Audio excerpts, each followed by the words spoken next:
In the late summer of 1787, as the Constitutional Convention closed its doors in Philadelphia, a woman named Elizabeth Powell put a question to Benjamin Franklin.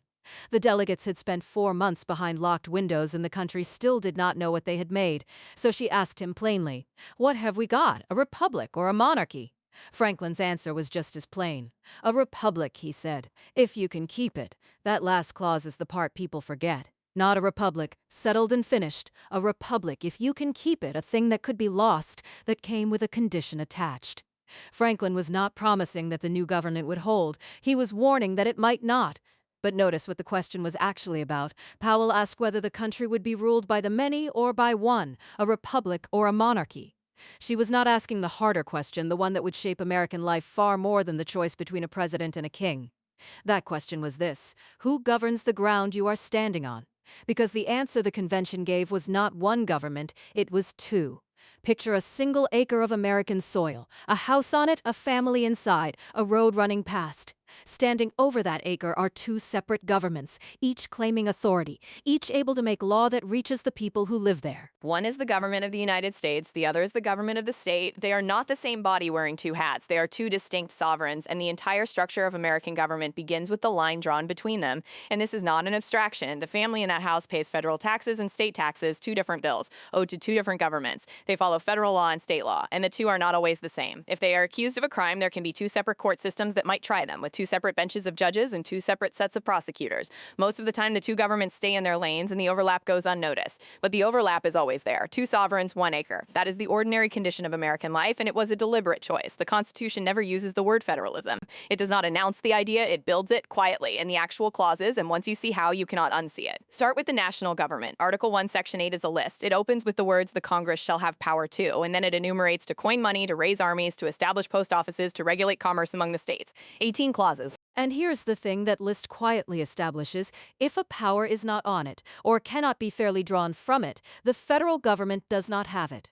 The national government is a government of enumerated powers. It can reach only as far as the grant reaches. Now look at the states and you find the mirror image. Article 1, Section 10 is also a list, but it is a list of prohibitions. No state shall, it begins, and then it names the things states may not do: make treaties, coin their own money, impair the obligation of contracts. And the silence around that list is the whole point. By naming only what states cannot do, the Constitution assumes the states keep everything else. States do not receive their powers from the federal Constitution. They existed before it. They surrendered specific pieces of their sovereignty, and they held on to the rest. James Madison put it in a single sentence, defending the Constitution before it was ratified. "The powers delegated to the federal government," he wrote, "are few and defined. The powers that remain with the states are numerous and indefinite, few and defined against numerous and indefinite." That is the vertical axis of American government, and it is the first thing this season is about. Two governments over 1 acre invites an obvious problem. What happens when they collide, when federal law says one thing and state law says another? The Constitution answers in Article 6, in the clause we call the Supremacy Clause. Federal law, it says, is the supreme law of the land, and the judges in every state are bound by it, even against the law of their own state.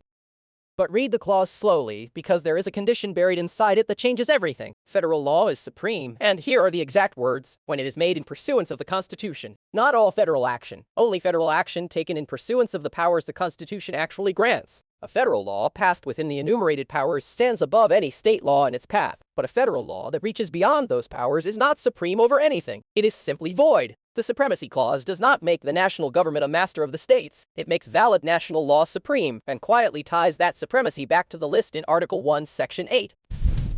The first great test of this came in 1819, in a case called McCulloch against Maryland. Congress had chartered a national bank. The state of Maryland did not want it operating inside its borders, so Maryland taxed it heavily, trying to drive it out. Two questions reached the Supreme Court. Could Congress create a bank at all, when no clause in Article 1 says the word bank? And if it could, was Maryland allowed to tax it? Chief Justice John Marshall answered both. On the first, he reasoned that the enumerated powers to tax, to borrow, to raise armies, to regulate commerce would mean little without the practical means to carry them out, and that the Constitution's necessary and proper clause supplied those means. A bank was a legitimate instrument for executing powers the Constitution did grant. So the bank was constitutional, not because it was named, but because it was a reasonable way to do the things that were named. That is the doctrine of implied powers, and it is the seam along which the reach of the federal government has been argued ever since. On the second question, Marshall was emphatic.